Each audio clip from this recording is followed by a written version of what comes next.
Assalamualaikum warahmatullahi wabarakatuh. Perkenalkan, saya Wirda Rahmatila, NIM A1S119012, kelas R002. Baiklah, pada kesempatan kali ini, saya akan mereview materi perkuliahan pada mata kuliah manajemen konseling sekolah. Adapun dosen pengampu mata kuliah ini yaitu Bapak Dr. Akmal Sudja MPD dan Bapak Afan Yusra SPD MPD. Materi pertama yaitu tentang konsep dasar program BK komprehensif.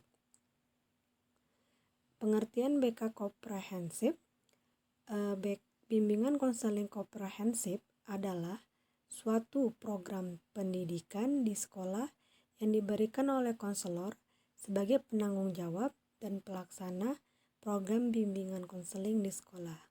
Dalam perkembangannya, para ahli bimbingan dan konseling selalu mengadakan penelitian dan pembaharuan pada layanan yang diberikan di sekolah. Adapun tujuan dari BK komprehensif ini yaitu untuk mengatasi kesenjangan antara standar kompetensi siswa yang akan dicapai dan kemampuan para siswa yang sebenarnya di sekolah atau di wilayah tertentu. Kemudian ada prosedur penyusunan program BK komprehensif.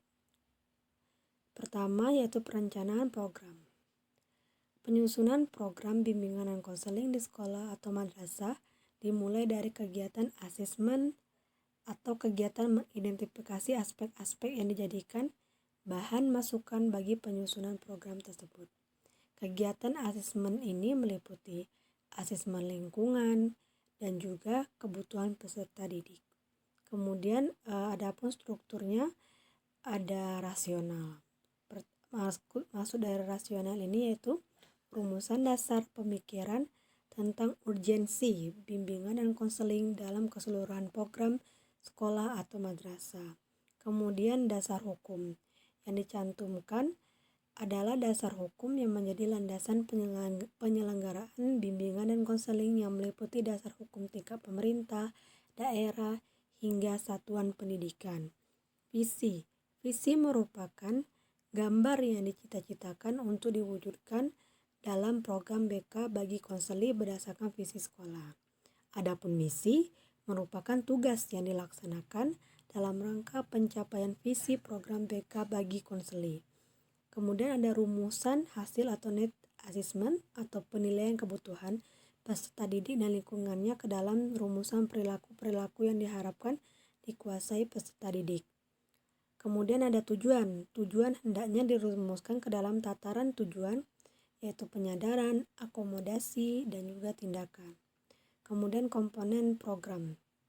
Komponen program ini terdiri dari layanan dasar, responsif, perencanaan individual, dukungan, dan sistem. Kemudian ada bidang layanan.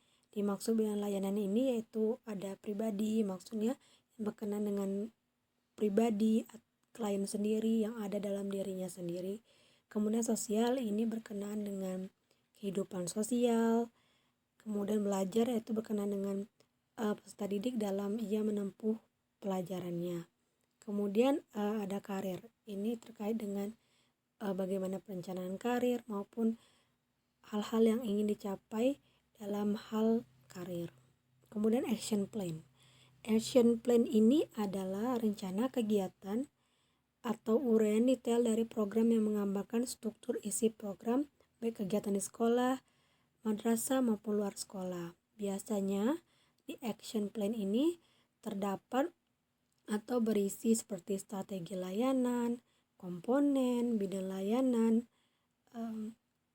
evaluasi maupun yang lainnya. Kemudian ada program BK. Dalam program BK tentunya ada pengembangan tema atau topik. Tema ini merupakan rincian lanjutan dari kegiatan yang sudah diidentifikasikan yang terkait dengan tugas-tugas perkembangan. Tema secara spesifik dirumuskan dalam bentuk materi untuk setiap komponen program.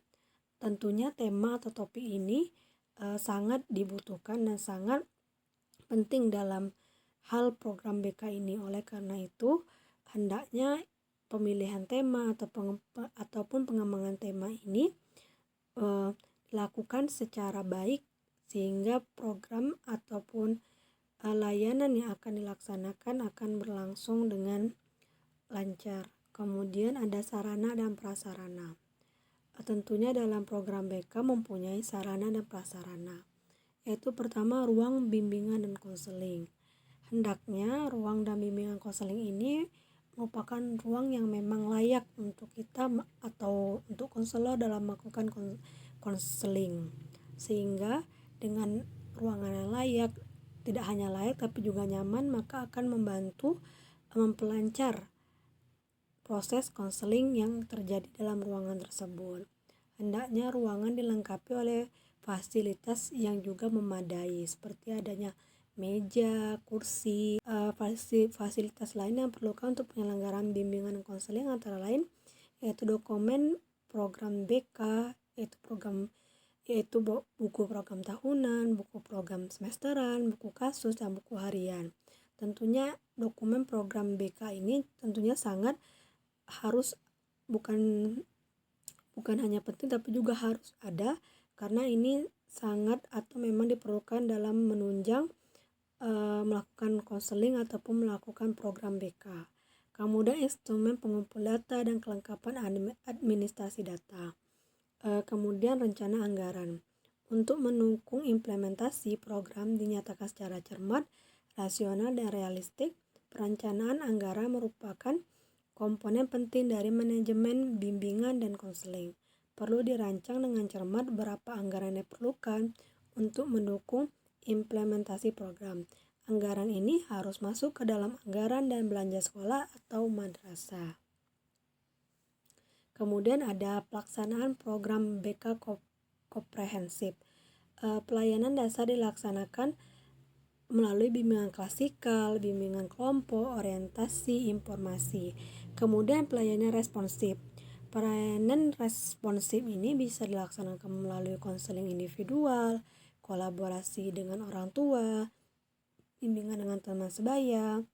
Kemudian ada perencanaan individual bisa dilaksanakan melalui pelayanan penempatan dan penyaluran, bimbingan klasikal dan kelompok. Kemudian yang terakhir yaitu dukungan sistem bisa dilaksanakan melalui pengembangan profesi dan juga manajemen program. Kemudian prosedur evaluasi program BK. Berdasarkan konsep evaluasi program yang dibahas pada kegiatan, maka pelaksanaan evaluasi perencanaan program BK mencakup 5 tahap, yaitu menentukan tujuan perencanaan program BK. Tentunya dalam melakukan evaluasi, terlebih dahulu kita harus mempunyai dasar atau tujuan kenapa evaluasi itu dilakukan. Kemudian menentukan kriteria evaluasi. Tentunya kriteria evaluasi ini harus kita pertimbangkan dan harus kita pikirkan secara matang. Kemudian memilih instrumen penilaian dan juga analisis data, kemudian pembuatan laporan. Kemudian kriteria penilaian keberhasilan perencanaan program BK, yaitu 1. Adanya kesesuaian dengan pencapaian kompetensi peserta didik, adanya kesesuaian antara tujuan dengan permasalahan peserta didik, adanya rencana operasional yang jelas, adanya kesesuaian antara keempat layanan, apakah pengembangan tema berdasarkan kebutuhan, dan ini menjadi kriteria yang sebaiknya atau memang harus dinilai secara tepat. Akuntabilitas bimbingan dan konseling. Prosedur evaluasi hasil bimbingan dan konseling. Penilaian hasil ditujukan kepada perolehan peserta didik yang menjalani layanan. Perolehan ini diorientasikan pada pemahaman baru yang diperoleh melalui layanan dalam kaitannya dengan masalah yang dibahas. B. Perasaan positif sebagai dampak dari proses dan materi yang diperoleh melalui layanan seperti perubahan sikap. Kemudian C. Rencana kegiatan yang akan dilaksanakan oleh siswa sesudah pelaksanaan layanan dalam rangka mewujudkan upaya lebih lanjut pengentasan masalah yang dialaminya. Akuntabilitas bimbingan dan konseling. Akuntabilitas dilihat sebagai upaya untuk mencari dan menemukan apakah ada penyimpangan staf atau tidak, serta efisiensi prosedur yang digunakan. Dengan demikian, akuntabilitas menunjuk pada institusi tentang checks and balance dalam sistem administrasi. Menurut Gisbert dalam Kobia and Henderson 2007 dalam Schellenberg 2008, tuntutan akuntabilitas dalam BK bukan merupakan suatu kerangka konseptual yang baru. Pemaparan tentang akuntabilitas konselor sekolah sudah digambarkan sejak awal 1920-an dan terus berlanjut sepanjang hidup profesi konseling. Kemudian ada tujuan dan manfaat akuntabilitas dalam BK atau dalam bimbingan konseling. Menurut Sugio 2014 memaparkan bahwa akuntabilitas dalam BK berfungsi atau bermanfaat untuk 1. Memperoleh balikan mengenai hasil kerja konselor, 2. Mempertimbangkan penggunaan metode dalam layanan BK, 3. Dapat lebih mengenal kebutuhan peserta didik yang belum terrealisasi, 4. Mengurangi cara kerja yang sifatnya rutinitas dan menemukan inovasi layanan bimbingan dan konseling, 5. Sebagai dasar untuk memberikan masukan dalam rekrutmen konselor.